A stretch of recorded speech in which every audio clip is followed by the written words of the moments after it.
اسرائیل کے ساتھ جو تعلقات ہیں اس کی بحث جو ہے وہ جنرل ضیاء الحق کے دور اقتدار کے اندر جب شروع ہوئی تھی تو تب امریکہ نے آپریشن جو ہے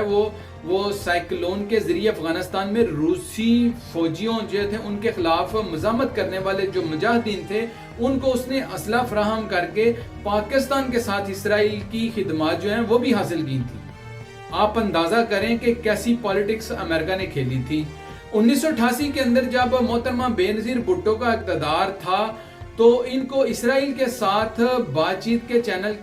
کے لیے کہا گیا کہ بی بی صاحبہ آپ جو ہیں وہ اسرائیل کے ساتھ جو ہے وہ بات چیت کریں۔ ان کو مشورہ دیا گیا کہ جو ان کے جو سرکاری ملازم تھے وہ مشورہ دینے والے وہ تھے۔ اس زمانے میں آپ کو یاد ہوگا کہ نصیر اللہ بابر جو ہیں وہ محترمہ بے نظیر بھٹو کے ایڈوائزر تھے۔ بابر صاحب جو ہیں وہ اس مشورے میں اس سازش کی جو بو نظر آ رہی تھی اس میں وہ شامل تھے، لہٰذا مذکورہ جو سرکاری ملازم ان کے عہدے سے ہٹا دیا گیا تھا۔ 1990 میں اس سرکاری ملازم نے صدر غلام اسحاق خان کے ساتھ مل کر محترمہ بے نظیر بھٹو کی حکومت جو ہے وہ ختم کی تھی اور اس کا الزام جو ہے وہ میاں محمد نواز شریف کے اوپر لگایا گیا تھا۔ اچھا، جب پھر اس کے بعد میاں محمد نواز شریف صاحب کی حکومت آئی تو پتہ ہے آپ کو صرف 2 پارٹی سسٹم تھا پاکستان کے اندر، یا پیپلز پارٹی الیکٹ ہو سکتی تھی یا مسلم لیگ نون ہو سکتی تھی۔ تو اس کے بعد جب میاں محمد نواز شریف صاحب کی حکومت آئی تو پھر انہیں انگیج کیا گیا اور انہیں پھر میاں محمد نواز شریف صاحب کو مشورہ دیا گیا کہ آپ جو ہے وہ اسرائیل سے بات چیت کریں۔ 1993 میں جب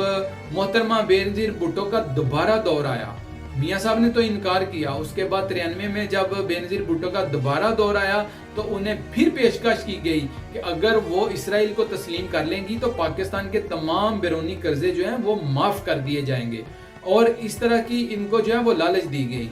1994 میں جو ان کی جو جنیوا میں جو یاسر عرفات سے ملاقات ہوئی تو انہوں نے یاسر عرفات کو بتایا کہ مجھے کہا جاتا ہے کہ اگر میں جو ہے پی ایل او کے اسرائیل کے ساتھ مذاکرات جو ہو سکتے ہیں تو پاکستان اور اسرائیل میں بات کیوں نہیں ہو سکتی۔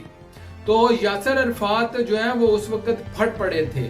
یعنی کہ وہ پاکستانی گورنمنٹ بے نظیر کے اوپر پھٹ پڑے تھے اور انہوں نے گلو گیز کے لہجے میں یہ کہا تھا کہ اسرائیل سے مذاکرات پر مجبور کیا جا رہا ہے، اسرائیل اقوام متحدہ کی قراردادوں پر عمل کے لیے تیار نہیں ہے اور مذاکرات کے ذریعے صرف ہمیں اپنا غلام بنانا چاہتے ہیں، ایسا نہیں ہو سکتا۔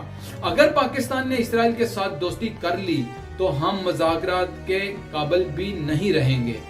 اس کے بعد اتنی بڑی بات انہوں نے آپ کے سامنے کہی تھی۔ اچھا، اس کے بعد ہوتا کیا ہے کہ دوبارہ میاں محمد نواز شریف صاحب کا دور اقتدار آتا ہے اور پھر میاں محمد نواز شریف صاحب کے پیچھے اسی لہجے میں اسی طریقے سے پھر میاں نواز شریف صاحب کو کہا جاتا ہے کہ آپ اسرائیل کے ساتھ جو ہے وہ اپنے تعلقات جو ہے بڑھائیں۔ میاں نواز شریف نے اس پر کوئی رد عمل نہیں دیا اور میاں صاحب نے جو ہے وہ خاموشی اختیار